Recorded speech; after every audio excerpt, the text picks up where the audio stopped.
ठीक है, तो एक बार हम लोग जल्दी से रिकॉल मतलब रिकैप कर लेते हैं जो जो हम चीज़ें करे हैं। तो स्टार्ट हम लोग करे थे सेमीकंडक्टर से। और हम लोगों ने देखा था हम लोग क्या करते हैं, कोई भी मटेरियल का है ना, कंडक्टर्स, इंसुलेटर्स और सेमीकंडक्टर्स, उसको हम लोग मतलब तीन टाइप के एनर्जी बैंड डायग्राम से रिप्रेजेंट करते हैं। ठीक है, तो जो एक हमारा कंडक्टर होता है, उसमें जो आपका एनर्जी बैंड डायग्राम होता है ना, उसमें जो कंडक्शन बैंड और वैलेंस बैंड क्या होते हैं, एक दूसरे से ओवरलैप्ड होते हैं। इंसुलेटर में जो कंडक्शन और वैलेंस बैंड के बीच का जो फॉरबिडन गैप है, फॉरबिडन गैप या फिर इसको बैंड गैप बोलते हैं, फॉरबिडन गैप भी इसका नाम है।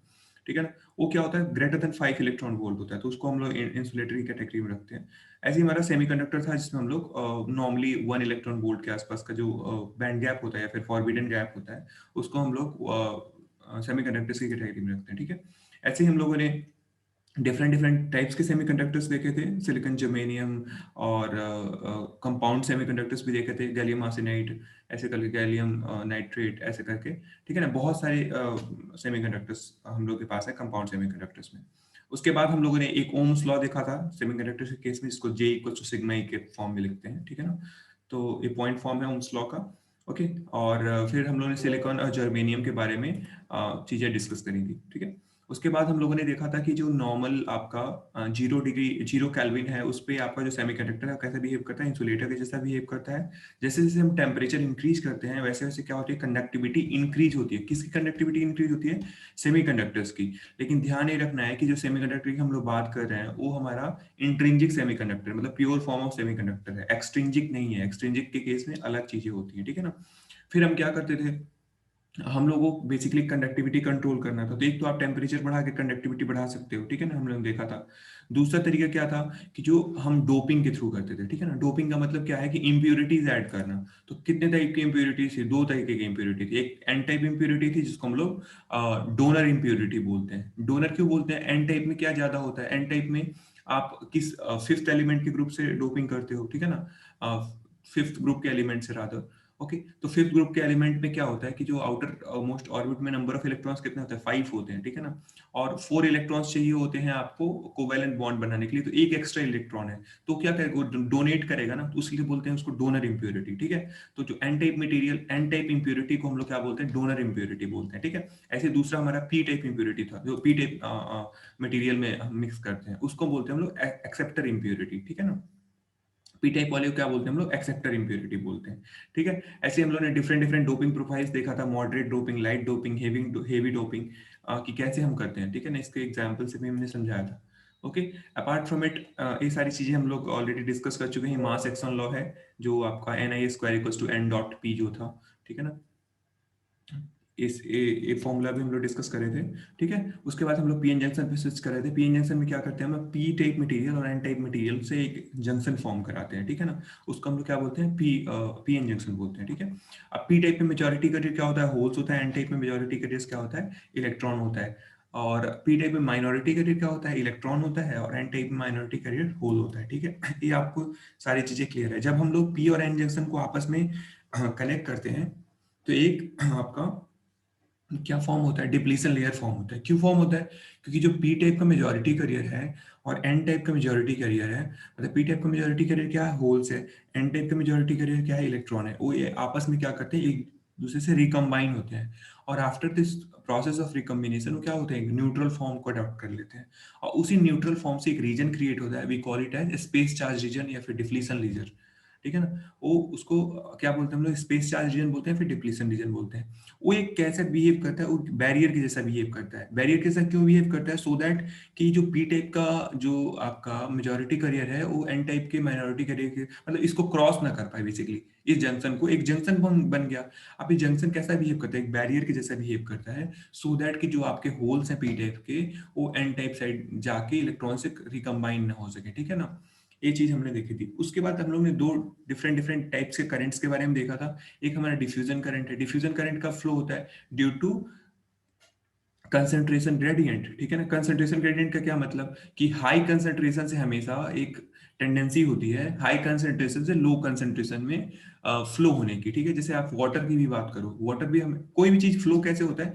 कोई हाई कंसंट्रेशन से लो कंसंट्रेशन, जैसे मैंने परफ्यूम का एग्जांपल बोला था, या फिर ऐसे डिफरेंट डिफरेंट एग्जांपल्स हैं, ठीक है ना। उसको हम लोग बोलते हैं जब भी current due to high concentration से लो कंसंट्रेशन की तरफ फ्लो होती है, उसको हम लोग क्या बोलते हैं, डिफ्यूजन करंट बोलते हैं, ठीक है। ऐसे हमने एक बात करी थी ड्रिफ्ट करंट। ड्रिफ्ट करंट क्या करते हैं, हम क्या करते हैं जब इलेक्ट्रिक फील्ड अप्लाई करते हैं तो उसकी वजह से जो आपके मूवमेंट होते हैं इलेक्ट्रॉन्स में या फिर अदर मतलब पॉजिटिवली मतलब पॉजिटिव चार्ज करिए उसमें, तो उसकी वजह से जो करंट फ्लो होती है वो इसको हम लोग क्या बोलते हैं, ड्रिफ्ट करंट बोलते हैं, ठीक है। अपार्ट फ्रॉम इट हम लोगों ने क्या देखा था, ये सारा चीज ड्रिफ्ट डिफ्यूजन तो समझ में आ गया। हमने देखा था कि जो ओवरऑल करंट होता है दोनों का समेशन होता है drift current plus diffusion current का, जो भी डायोड करंट होता है, ठीक है। उसके बाद हम लोग डायोड कैरेक्टरिस्टिक्स की बात कर रहे थे। तो डायोड कैसा, डायोड कैरेक्टरिस्टिक्स गवर्न होता है इस डायोड इक्वेशन से, ठीक है ना। ये जो डायोड इक्वेशन आपको दिख रहा है इससे गवर्न होता है, ठीक है। अब इस डायोड इक्वेशन को अगर आप फॉरवर्ड बायस में लिखना चाहो ना, तो इसको अप्रोक्सीमेट कर सकते हैं फॉरवर्ड बायस में। इसी को ये सिंपली हो जाएगा I naught e to the power q V upon eta k T, ठीक है ना। ये हो जाएगा फॉरवर्ड बायस में, ठीक है। हमने देखा था कि क्यों होगा, क्योंकि जब फॉरवर्ड बायस में जब वोल्टेज आप इसको बढ़ाते हो ना, तो e to the power a वाली क्वांटिटी जो है e to the power q V upon eta a 1 से बहुत ज्यादा हो जाती है, तो 1 को हम नेग्लेक्ट कर देते हैं। तो ये हमारा फॉरवर्ड बायस के केस में है। किसमें केस में, ए फॉरवर्ड बायस के केस में, ठीक है, फॉरवर्ड बायस के केस में। और रिवर्स बायस के केस में क्या होगा, अगर मैं इसी चीज को रिवर्स बायस के लिए लिखूं, आई आर लिख दूं मान लो, इसी इक्वेशन से मैं ड्रॉ कर रहा हूँ इस चीज को, ठीक है ना। ये इसी इक्वेशन से कंक्लूजन ड्रॉ हो रहा है, ठीक है। अब मैं रिवर्स बायस के केस में क्या करूंगा, ये देखो रिवर्स बाय क्या होगा, जो वी वोल्टेज है वो निगेटिव होगा, ठीक है ना, निगेटिव वोल्टेज होगा। क्योंकि रिवर्स बायस आप कैसे करते हो, याद होगा आपको, ये जो पीएन जंक्शन है इसको फॉरवर्ड बायस कैसे करते हो, एक पॉजिटिव वोल्टेज ऐसे लगाते हो, मतलब पॉजिटिव साइड को पी टर्मिनल से कनेक्ट करते हो, नेगेटिव साइड को एन टर्मिनल से। इसी को रिवर्स बायस करना होगा तो हम क्या करेंगे, इसी को मेरे को अगर रिवर्स बायस करना है तो पी को हम क्या से कनेक्ट करेंगे, एन टाइप एन साइड से सॉरी, मतलब निगेटिव को जो निगेटिव टर्मिनल है बैटरी का उसको हम लोग पी साइड से कनेक्ट कर देंगे, ठीक है ना। या फिर पॉजिटिव टर्मिनल है बैटरी का उसको एन साइड से कर देंगे, ठीक है। तो ये जो पूरा है ये क्या रिप्रेजेंट करता है, ये रिवर्स बायस करता है। तो रिवर्स बायस करोगे तो अल्टीमेटली क्या हो रहा है, यहाँ पे जो आप वी लिख रहे हो ना, ये वोल्टेज निगेटिव हो जा रहा है। तो ई टू द पावर कोई चीज निगेटिव में बहुत ज्यादा हो जाए, जैसे मान लो निगेटिव में ऐसे लिख दूं, ई टू द पावर निगेटिव में एक्स, और एक्स की वैल्यू बहुत ज्यादा है, एक्स लार्ज है बहुत, ठीक है ना। तो जब एक्स लार्ज होगा ना, तो e to the power minus x ना हमेशा अप्रोक्सीमेटली जीरो के आसपास होगा, बहुत कम होगा, मतलब क्वांटिटी एग्जैक्ट जीरो तो नहीं होगा, ठीक है, लेकिन जीरो के आसपास। इसीलिए हम ये पूरे के पूरे ई टू द पावर इस चीज को इग्नोर कर देंगे निगेटिव मतलब रिवर्स बायस के केस में। तो आपका क्या बच जाएगा, सिंपली आई नॉट बच जाएगा, ठीक है ना, माइनस आई नॉट। तो ये आपका कौन सा केस है, रिवर्स बायस का केस है, रिवर्स बायस का केस। तो इसी को आप अगर ड्रॉ करोगे तो ये इक्वेशन आपको ऐसा दिखेगा, ये वाला, ठीक है ना। और रिवर्स बायस के केस में आपको पता है ये सिंपल ये जो वैल्यू होता है ये आई नॉट के बराबर होता है, ठीक है ना, ये आपको पता है। इसके बाद हम लोगों ने डिफरेंट डिफरेंट रिवर्स बायस क्या होता है, फॉरवर्ड बायस ये भी देखा था, ठीक है। ओके, ये हम लोगों ने बायसिंग कैसे करते हैं, कैसे आपका रिवर्स बायस में क्या होता है। रिवर्स बायस के केस में हमने क्या देखा था कि जो आपका डिप्लीशन लेयर की विड्थ क्या होती है, इंक्रीज हो जाती है, ठीक है। और डिप्लीशन लेयर की विड्थ इंक्रीज होने की वजह से आपका जो करंट फ्लो होता है बहुत कम होता है। और करंट फ्लो जो भी होता है रिवर्स बायस के केस में वो क्यों होता है, due to leakage current. Leakage current क्यों फ्लो होता है, due to minority charge carrier, ठीक है। तो ये सारा चीज हम लोग ऑलरेडी देख चुके हैं। ये आपका डायोड कैरेक्टरिस्टिक्स है कि जो है आपको ऐसे दिखता है, ठीक है। डायोड कैरेक्टरिस्टिक्स को हमेशा कैसे इंडिकेट करते हैं, जो एक्स एक्सिस है इस पे वोल्टेज लेते हैं, वाई एक्सिस पे हमेशा करंट लेते हैं, ठीक है। तो जो आपका फॉरवर्ड बायस के केस में आपका फर्स्ट क्वाड्रेंट यूज होता है, ठीक है। एक वोल्टेज होता है वी गामा, जहां तक आपका जो वोल्टेज मतलब जो करंट होता है डायोड में उस वहां तक करंट जीरो होता है, ऑलमोस्ट जीरो होता है। जैसे ही आप वोल्टेज वी गामा पे जाते हो वहां से करंट इंक्रीज होना स्टार्ट हो जाता है और वो कॉन्स्टेंटली इंक्रीज होता रहता है, ठीक है ना। उस वी गामा को हम लोग ब्यूल्टिन पोटेंशियल या फिर ब्यूल्टिन वोल्टेज बोलते हैं, ठीक है। आइडियल कैरेक्टरिस्टिक्स आपका ये वाला है, ये दिख रहा होगा आपको, ये आइडियल कैरेक्टरिस्टिक्स हम लोगों ने ड्रॉ करा था, ठीक है। उसके बाद हम लोगों ने देखा था कि थर्मल वोल्टेज को डिफाइन करते हैं केटी अपॉन क्यू से, जो डायोड इक्वेशन है उसी को हम लोगों ने एनालाइज करा था डिफरेंट डिफरेंट एस्पेक्ट से, ठीक है। ये कैसे ये किया था। अपार्ट फ्रॉम इट हम लोगों ने दो टाइप के ब्रेकडाउन पढ़े थे, एक Zener breakdown, avalanche breakdown. Zener breakdown कब होता है, जब आपका करियर जो भी आपका पी टाइप और एन टाइप का कंसंट्रेशन हाई कर देते हो, आप बहुत ज्यादा कर देते हो कंसंट्रेशन, तो डिप्लीशन लेयर की विड्थ क्या होती है, काफी कम हो जाती है, जिसको ब्रेक करना इजी होता है। और वो जब ब्रेक होता है तो उस ब्रेकडाउन को हम लोग बोलते हैं जीनर ब्रेकडाउन। एवलांच ब्रेकडाउन कब होता है, जब हम लोग हायर इलेक्ट्रिक फील्ड अप्लाई करते हैं, ठीक है ना। जैसे एवलांच ब्रेकडाउन क्या होता है, जब हम हाई इलेक्ट्रिक फील्ड अप्लाई करते हैं तो उससे क्या होता है, कोवैलेंट बॉन्ड ब्रेक होता है। अब एक बॉन्ड ब्रेक होगा, एक इलेक्ट्रॉन फ्री हुआ, वो क्या करेगा, आपने तो फील्ड अप्लाई ही किया है, उस पर बहुत ज्यादा फोर्स लगेगा, तो क्या करेगा, 2 इलेक्ट्रॉन को रिलीज करवाएगा, 2 बॉन्ड ब्रेक करेगा, फिर वो 4 को करेगा, फिर 8 को करेगा। ऐसे इसको बोलते हैं, इस प्रोसेस को एवलांच मल्टीप्लीकेशन, ठीक है ना, ये बढ़ते जाता है, ठीक है। और इसकी वजह से जो करंट जो ब्रेकडाउन होता है उसको बोलते हैं हम लोग एवलांच ब्रेकडाउन, ठीक है। तो जीना ब्रेकडाउन हमेशा क्या होता है कि जब आप डोपिंग कंसंट्रेशन बढ़ा देते हो तब होता है, ठीक है ना, हेवीली डोप मटेरियल के केसेस में होता है। और एवलांच ब्रेकडाउन कब होता है, जब आप इलेक्ट्रिक फील्ड बढ़ाते हो तब होता है, ठीक है। ये हम लोग दोनों चीजें देखे थे पिछले टर्म पे।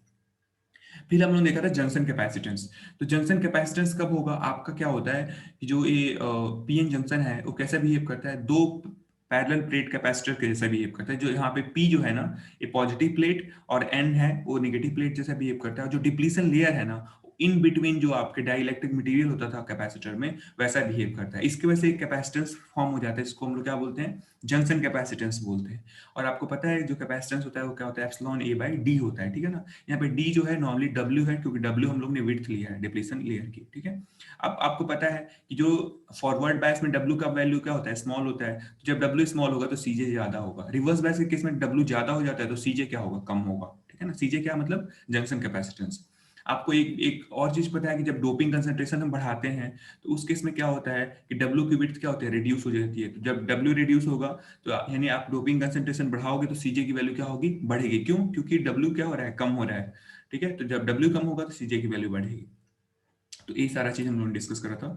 अपार्ट फ्रॉम इट हम लोगों ने डायनामिक रेजिस्टेंस देखा था, ठीक है। डायनामिक रेजिस्टेंस क्या होता है कि नॉर्मल जो एक रेजिस्टेंस होता है उसको आप स्टैटिक रेजिस्टेंस, इस रेजिस्टेंस को आप क्या बोल सकते हो, स्टैटिक रेजिस्टेंस बोल सकते हो, ठीक है ना। स्टैटिक रेजिस्टेंस का मतलब क्या है, किसी पॉइंट पे आपको अगर वोल्टेज और करंट पता है, जैसे मान लो मैंने ऐसे आपको एक डायोड कैरेक्टरिस्टिक दे दिया और मैं बोलूं कि यहाँ पे कितना रेजिस्टेंस होगा, ठीक है। तो क्या करोगे आप, सिंपली इस पॉइंट पे जो भी वोल्टेज होगा, ये वोल्टेज हो गया, और इस पॉइंट पे जो भी करंट होगा, ठीक है ना, उन दोनों का रेशियो निकाल दो, वोल्टेज अपॉन करंट, वो क्या इंडिकेट करेगा, वो करेगा आपका स्टैटिक रेजिस्टेंस, ठीक है ना।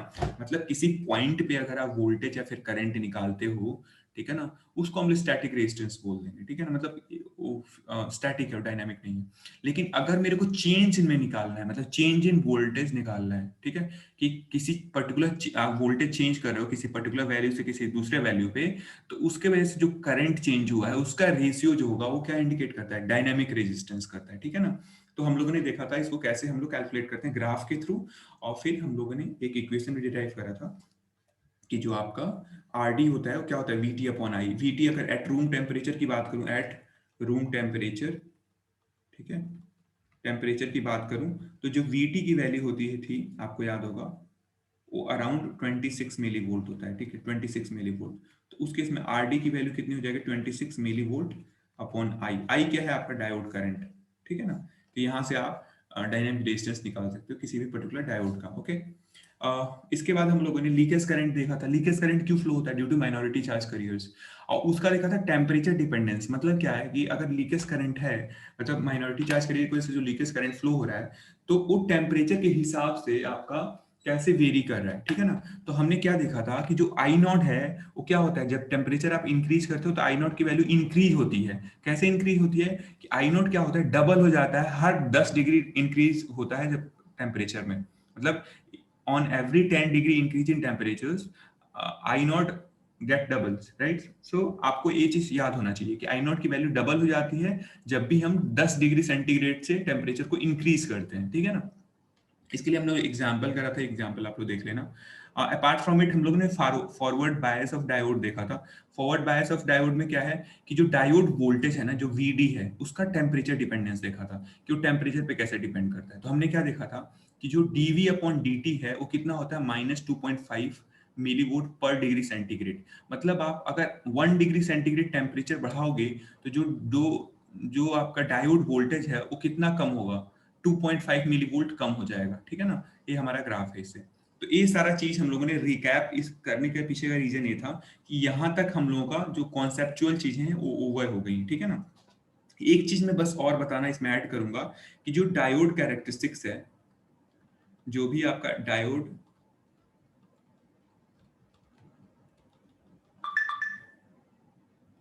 जो डायोड कैरेक्टरिस्टिक्स है आपका, वो कैसे हम प्रैक्टिकली ड्रॉ करते हैं, मतलब प्रैक्टिकली मैं बोल दूं आपको लैब सेटअप में कैसे करना है। तो आपको पता है कि ये आपका डायोड है, ठीक है ना, ये डायोड है। मैं बोलूं कि इसका आप जो ग्राफ है ना, वो लैब में आपको ये करना है, मतलब ड्रॉ करना है। जो भी वी आई कैरेक्टरिस्टिक्स है वो लैब में आप कैसे परफॉर्म करोगे। तो ये हमारा डायोड है, मान लो आपको मैं एक डायोड दे दूं।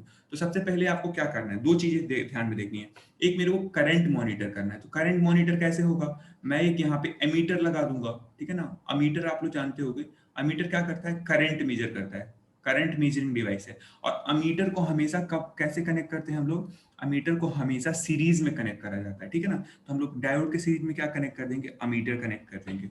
और मेरे को क्या मॉनिटर करना है कि डायोड के अक्रॉस वोल्टेज कितना है, ठीक है ना। हमको क्या मॉनिटर करना है, डायोड के अक्रॉस वोल्टेज। तो हमेशा क्या करेंगे हम लोग, एक वोल्टमीटर प्लेस करेंगे, और कहाँ पे प्लेस करेंगे, डायोड के पैरेलल में, ठीक है ना, अक्रॉस उसके। ध्यान रखना है हमेशा, जो एमीटर होता है हमेशा किसमें, सीरीज में प्लेस करा जाता है, और जो वोल्ट मीटर होता है हमेशा पैरेलल में प्लेस करा जाता है, ठीक है ना। तो ये हमारा हो गया। अब हम क्या करेंगे ना, एक करंट लिमिटिंग रेजिस्टेंस लगा देंगे, उसको लोड रेजिस्टेंस बोलते हैं ऐसे, ठीक है ना। एक लोड रेजिस्टेंस हम लोग लगा देंगे यहाँ पे आर एल, ठीक है। अब इस चीज को ना, इस चीज को हम लोग एक वेरिएबल वोल्टेज सोर्स से कनेक्ट कर देंगे। एक वोल्टेज सोर्स है आपका ऐसे, जो कि वेरिएबल है। वेरिएबल का मतलब इसका जो वोल्टेज है ना चेंज हो रहा है, ठीक है ना। इसका जो वोल्टेज है वो चेंज हो रहा है, ठीक है ना। ये जो आपका वोल्टेज है, सपोज करा मैं इसको Vs लिख दूं। अभी Vs क्या है, चेंज हो रहा है, ठीक है ना। सपोज करा कि Vs की वैल्यू कहाँ से कहाँ तक वेरी करा सकते हो आप, 0 से लेके 5 वोल्ट तक वेरी करा सकते हो, ठीक है ना, एज्यूम करा। तो आप लैब सेटअप कुछ ऐसा करोगे, ठीक है ना, ऐसा कुछ करोगे। तो देखो अब कैसे आपको करना है। अब आप क्या करोगे कि आपको क्या करना है कि यहाँ पे जो Vs है ना, ये वाला जो Vs आपको वोल्टेज दिख रहा है, इस Vs वोल्टेज को क्या करना है, बढ़ाना है या फिर घटाना है, ठीक है ना। Vs जो वोल्टेज है उसको फिर बढ़ाना है या फिर घटाना है। तो आपको याद होगा, हम लोग जब कैरेक्टरिस्टिक ड्रॉ करते हैं तो हम लोग दो चीजें ध्यान में रखते हैं कि जो आपका एक्स एक्सिस पे, उसको हम क्या लेते हैं, एक्स एक्सिस पे हम लोग वोल्टेज लेते हैं, ठीक है ना। एक्स एक्सिस पे हम लोग वोल्टेज लेते हैं, वाई एक्सिस पे हम लोग करंट लेते हैं, ठीक है।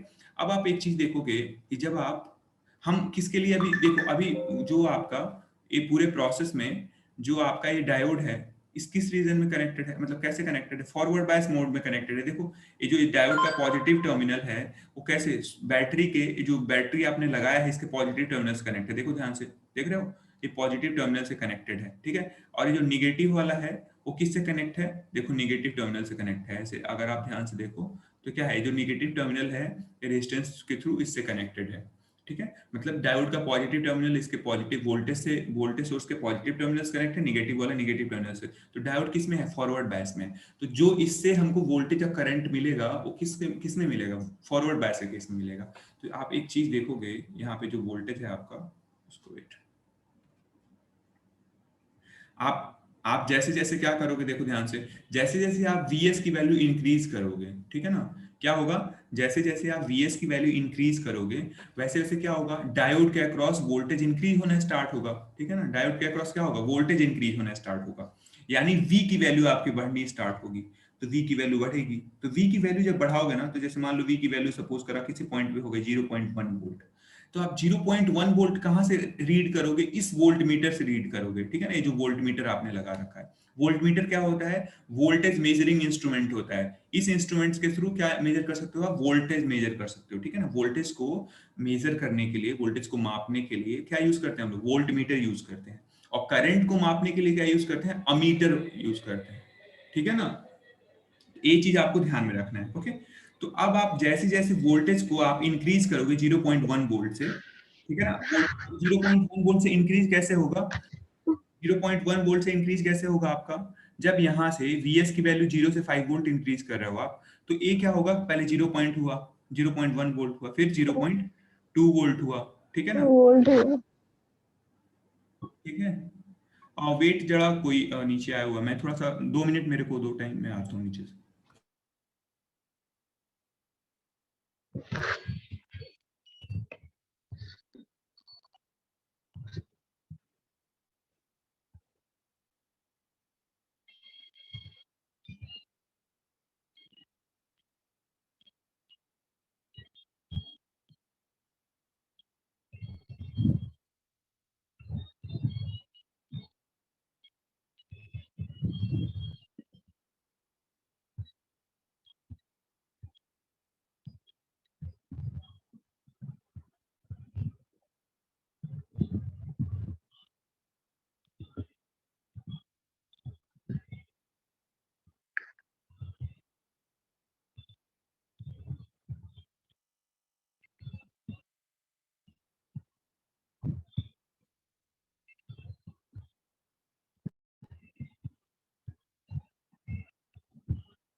ठीक है, तो यहाँ तक आपको समझ में आया।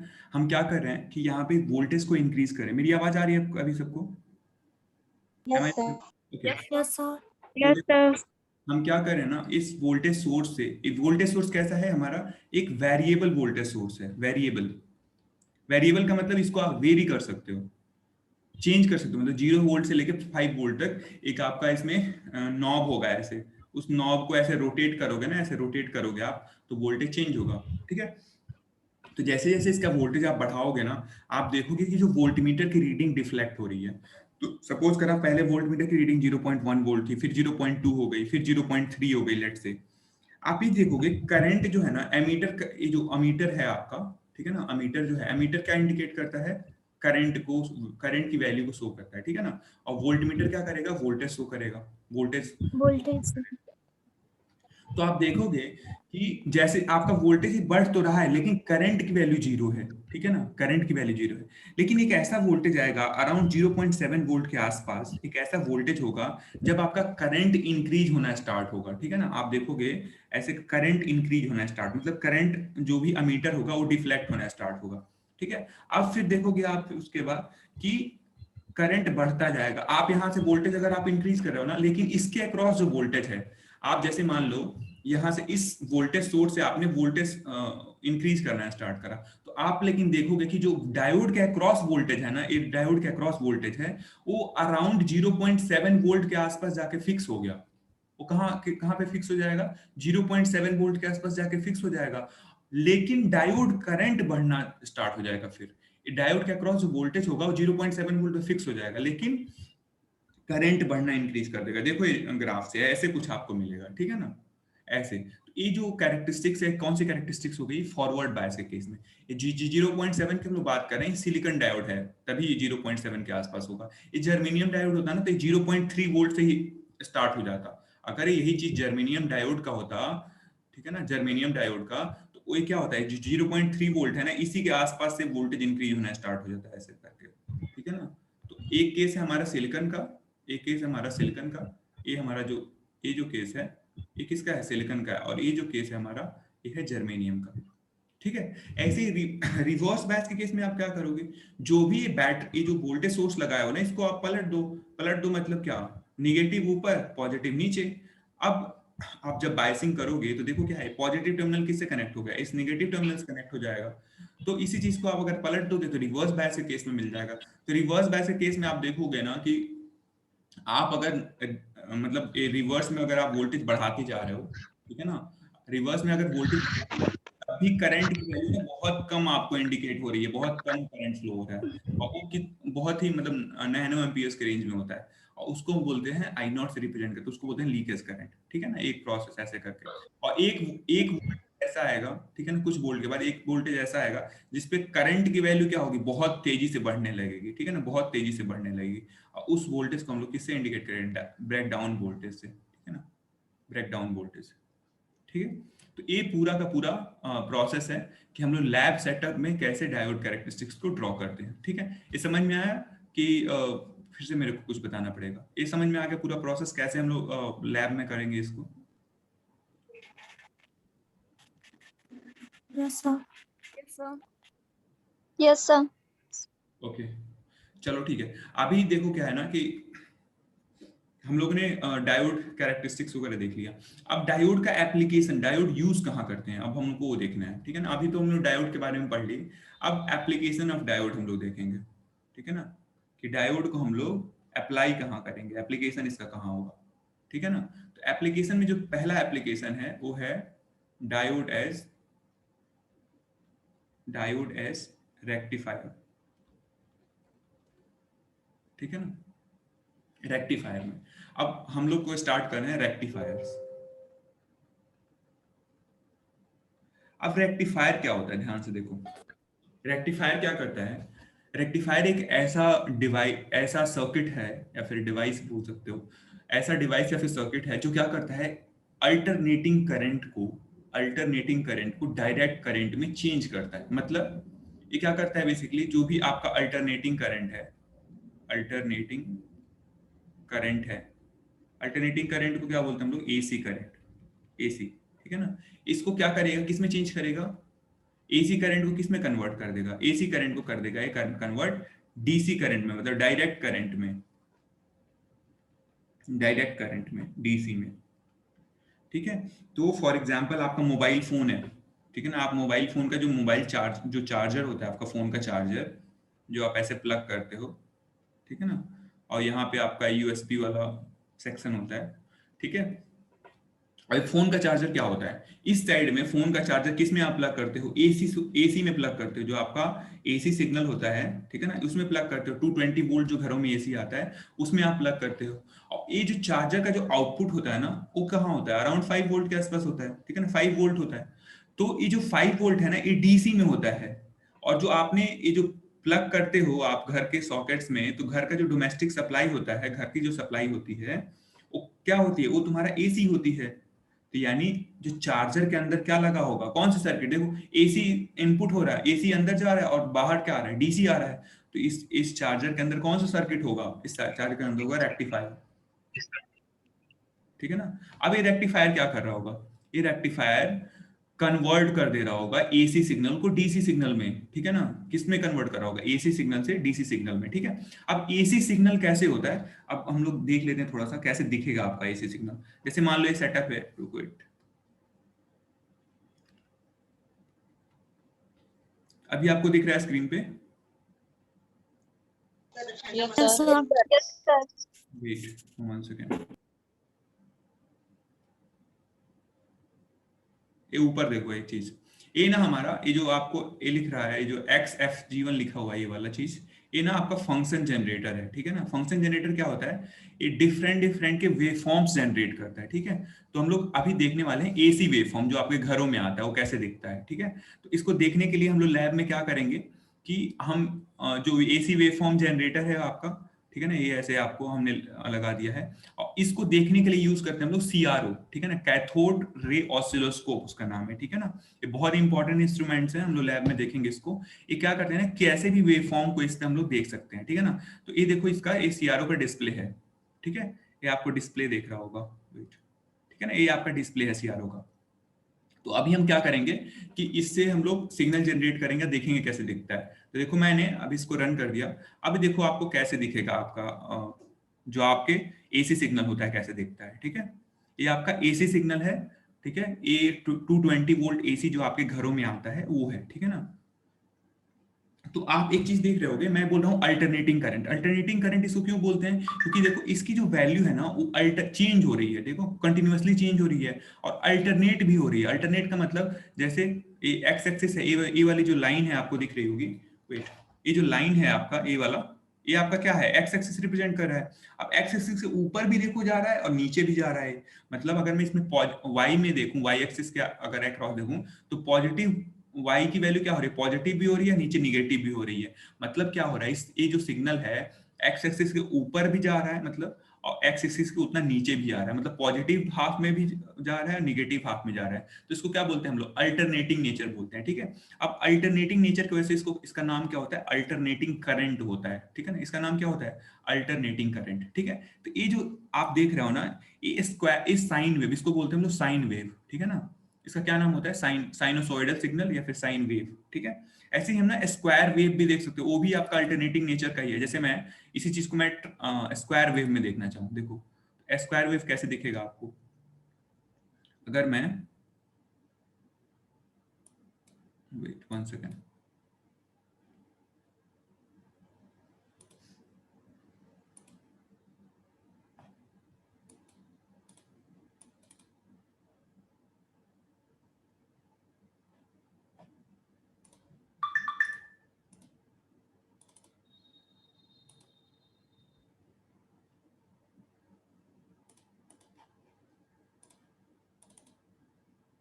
ये देखो, ये अभी क्या है, इसको बोलते हैं हम लोग स्क्वायर वेव, ठीक है। स्क्वायर वेव आपको दिख रहा होगा, मतलब क्या होगा कि स्क्वायर के शेप का पॉजिटिव ऊपर एक स्क्वायर बन रहा है, एक निगेटिव साइड में निगेटिव वाई पे भी एक स्क्वायर बन रहा है, एक पॉजिटिव वाई पे भी एक स्क्वायर बन रहा है, ठीक है। तो ऐसे वेव फॉर्म को हम लोग स्क्वायर वेव बोलते हैं, ठीक है ना। ऐसे ही ए भी आपका कैसा सिग्नल है, ए भी आपका अल्टरनेटिंग करंट ही है। क्यों अल्टरनेटिंग करंट है? क्योंकि पॉजिटिव में जा रहा है और फिर निगेटिव में भी जा रहा है, तो ये भी आपका अल्टरनेटिंग सिग्नल है, अल्टरनेटिंग करंट है, ठीक है।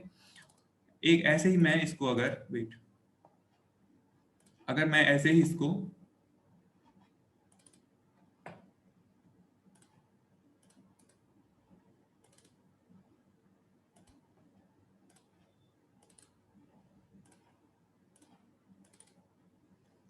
ये देखो, ये जो आपका है इसको बोलते हैं ट्रायंगुलर सिग्नल, ठीक है ना।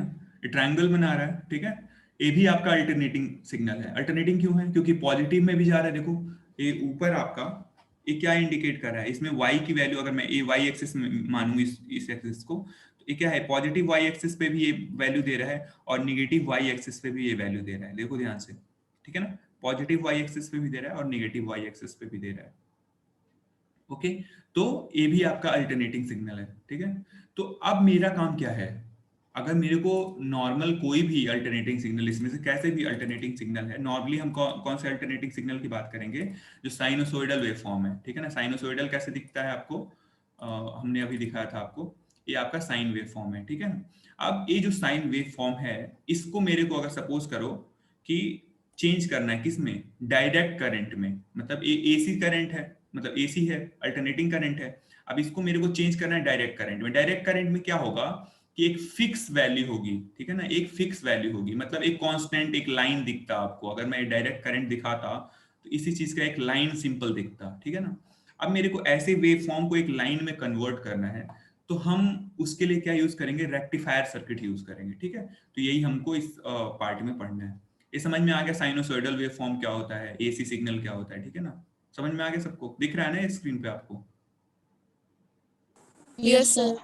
ओके, तो ये देखो, यस सर। ये हम लोग लैब में भी देखेंगे इसको, ठीक है ना। आप जब भी आओगे यहाँ पे, आई डोंट नो कि कब से स्टार्ट होगा ये सब, बट अगर इस सेमेस्टर में होता है तो ठीक है, अदरवाइज फिर नेक्स्ट सेमेस्टर में तो होगा ही, ठीक है ना। तो उस टाइम पे ये सारा चीज हम लोग लैब में करेंगे, ठीक है। तो उसी का लैब के ही सेटअप का ये सिमुलेशन है, ठीक है ना, ये सॉफ्टवेयर पे ही, क्योंकि जो भी हम लोग सर्किट्स वगैरह पढ़ते हैं, सारा सर्किट्स जो है ना, वो हाँ आपको बस अंडरस्टैंडिंग के लिए पढ़ाया जा रहा है। काम आपको अगर एक्चुअल में करना होता है तो आपको सिमुलेशन टूल पे ही करना है। जैसे मैं अभी यूज कर रहा हूँ मल्टी सिम को, तभी हम लोग मल्टी सिम पे देख रहे हैं, ठीक है ना। मल्टी सिम एक डिजाइनिंग टूल है जिसपे हम सारा चीज डिजाइन, सारे सर्किट्स आप डिजाइन कर सकते हो, ठीक है। तो ये उसी का एक पार्ट है, ठीक है।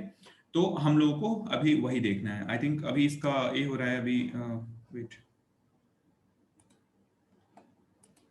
ठीक है।